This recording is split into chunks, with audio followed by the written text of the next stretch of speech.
Alors bonjour Eric, est-ce que vous pouvez vous présenter déjà? Bonjour, donc je m'appelle Eric Aviserat, donc je suis kinésithérapeute. Je suis kinésithérapeute en libéral depuis 1981. Donc je suis dans un cabinet au 26 Allée Gracie à Marseille. Et donc je professe autant en kinésithérapie classique qu'en kinésithérapie du port. Du sport, très bien. Donc pourquoi avez-vous investi dans un système de thermorégulation Zamar? Et je voulais investir dans un appareil qui, au niveau de toute ma thérapie que je faisais, me rendait service et en définitive permettait d'améliorer mes soins. Et la cryothérapie, bon, bien sûr le froid et chaud en même temps, puisqu'on peut faire chaud et froid, m'a semblé très intéressante à étudier et à investir dans un appareil qui est quand même assez performant. Très bien. Comment utilisez-vous l'appareil dans le quotidien? Alors, je l'utilise de plusieurs façons. Je l'utilise d'abord en post-opératoire. Tous les patients qui arrivent en post-opératoire avec des œdèmes, avec tout ce qui est cheville, genoux enflammés. Donc je les utilise tout simplement en cryothérapie classique jusqu'à 8 degrés. Après, je l'utilise bien sûr en post-traumatisme sportif, donc immédiatement en cryothérapie tout à fait classique. Et bien sûr, tout ce qui est musculaire, autant en chaud qu'en froid, avec un bain écossais. D'accord, donc ça c'est les grandes indications Voilà. thérapeutiques.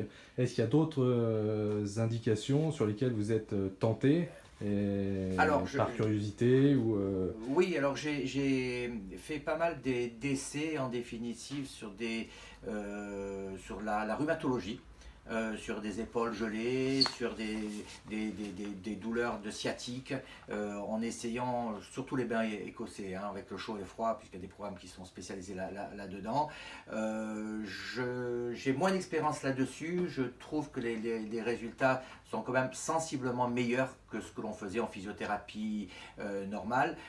Mais c'est vrai que le froid m'intéresse plus que le chaud sur ces appareils, donc plus traumatologie du sport qui est exceptionnelle. On obtient des résultats sur des œdèmes, sur des post-opératoires, quelque chose d'exceptionnel, hein, par rapport à des traitements classiques qu'on a l'habitude d'utiliser. D'accord. Et sur l'algoneurodystrophie, vous avez quelques expériences? Alors, j'ai deux expériences, puisque bon, ça fait quelques mois, je l'ai, ça fait pas.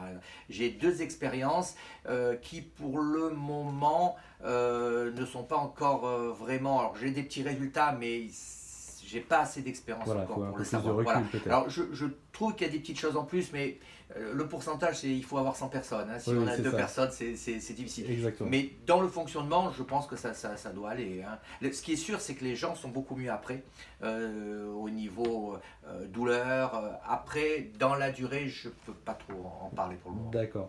Et donc l'apport dans votre pratique, les résultats donc sur tout ce qui est œdème, traumatologie et post-opératoire. 100% de qualité en meilleur. Là, c'est sûr. Moi, c'est un appareil que j'utilise, je pense, une bonne douzaine, une quinzaine de fois dans la journée, hein, D'accord.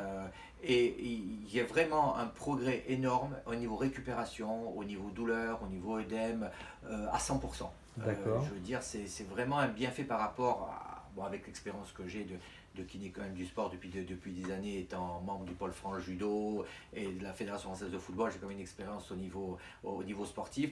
Cet appareil amène vraiment un plus, autant au niveau du patient qu'au niveau de nos soins, de la qualité de nos soins.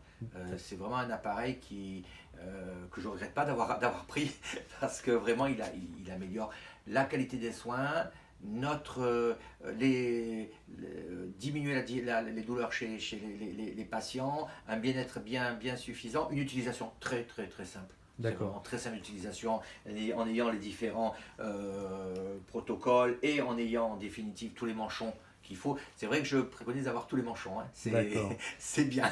Et le fait de ne pas utiliser de glace, de manutention par rapport à tout ça, donc c'est vrai que Voilà, parce c'est que peut-être plus moi simple. j'avais avant, j'ai toujours un appareil de physio-cryo au CO2, hein, qui est pratique mais sur une petite zone. Mais l'avantage là, moi je mets un produit froid, je mets un film plastique, je mets par-dessus les manchons, c'est facile d'utilisation. Au niveau sanitaire, c'est très bien parce que moi je protège avec un film plastique, donc il n'y a vraiment aucun Très problème bien. au niveau propreté, ce qui est quand même intéressant au niveau des gens, puisqu'on le fait même sur des plaies, hein, il suffit de protéger la plaie, il n'y a pas de problème. Et je répète, très bonne utilisation très très très simple. Très bien. C'est Donc vous leur recommanderiez facilement à vos confrères, Ah hein. oui, complètement. J'en parle parce que bon, j'en suis content. Je pense que c'est vraiment un appareil qui amène qui amène beaucoup de choses et qui amène une meilleure, au niveau professionnel, vraiment des bienfaits, au niveau patient, bien sûr, ce qui est le plus important. Voilà. C'est vraiment un appareil, je pense que c'est un appareil même qui doit être indispensable dans un cabinet, surtout de traumatologie, kiné du sport. C'est un appareil indispensable comme on peut avoir l'ultrason, l'onde de choc, voilà, et la pressothérapie. C'est des appareils de base. Très bien. Bah, merci Eric, hein, pour tous ces petits conseils et votre expérience sur cet appareil. Il n'y a pas de quoi.